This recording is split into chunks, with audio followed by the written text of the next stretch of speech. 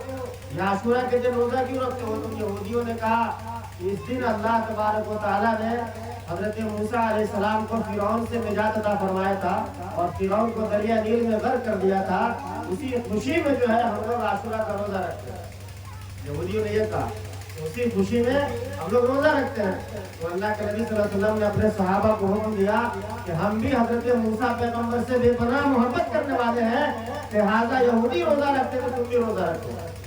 نبی نے حکم دیا کہ تم بھی روزہ رکھو، یہودی بھی رکھتے تم بھی رکھو۔ اب دیکھیے معاملہ یہاں پر یہ آیا کہ یہودی بھی روزہ رکھنے لگا عاشورہ کا اور صحابہ بھی روزہ رکھتے تھے، مسلمان بھی روزہ رکھتے تھے، تو دونوں کے ایک ہی دن میں روزہ رکھتے تھے، دونوں کا ایک ایک روزہ ہوتا تھا۔ تو حضور نبی کریم صلی اللہ علیہ وسلم نے وہاں پر اپنے صحابہ کو حکم دیا کہ دیکھو یہودی بھی عاشورہ کا روزہ رکھتے ہیں، تم بھی عاشورہ کا روزہ رکھو، ایسا کرو تو وہ ایک روزہ رکھتے تم 2 روزہ رکھو، تاکہ ان کے روزہ رکھنے میں مسلمان کے روزہ رکھنے میں فرق پیدا ہو جائے،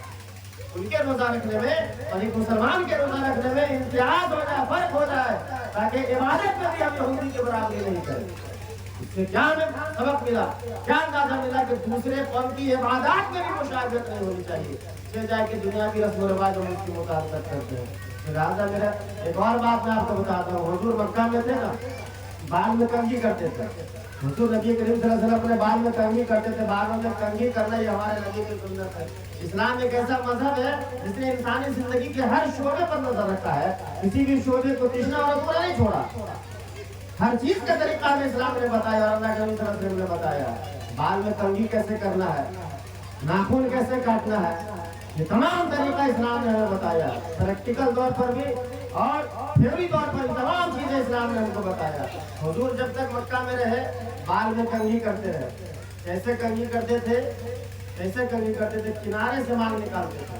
حضور کا سب آدمی کا، ہر آدمی کا خاص ہوتا، پسندیدہ عمل ہوتا، کوئی آدمی کنارے سے مال نکالتا ہے، ایک سے ایک ہیئر اسٹائل لوگ رکھتے ہیں، سب کا اپنا اپنا چوائس ہوتا ہے۔ حضور نبی کریم صلی اللہ علیہ وسلم کا پسندیدہ عمل یہ تھا،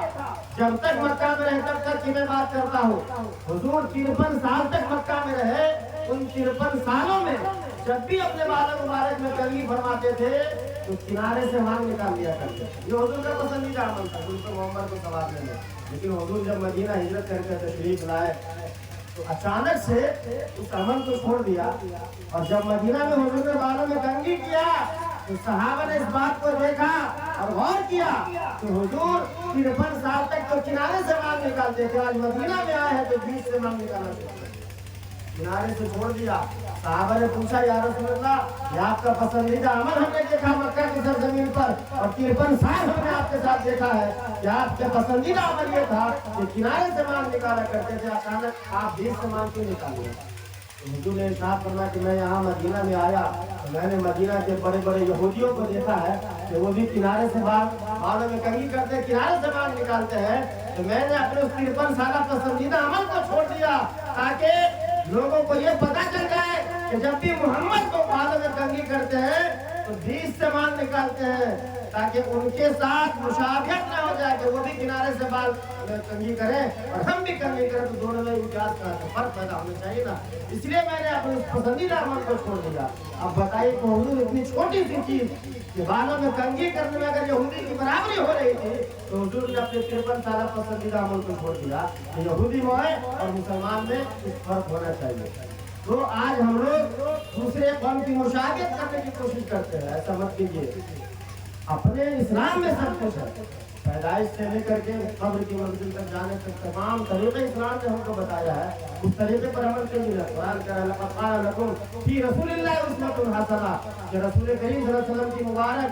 زندگی جو ہے ہماری اپنی زندگی گزارنے کے لیے ایک بہترین نمونہ ہے، اگزامپل ہے۔ اس طریقے پر اگر ہمارا عمل ہو جائے گا کہ انشاءاللہ العزیز ہماری زندگی سمجھ جائے گی۔ میں نے قرآن عظیم کی آیت کریمہ تلاوت کیا تھا، موسم بھی خراب ہے نا، موسم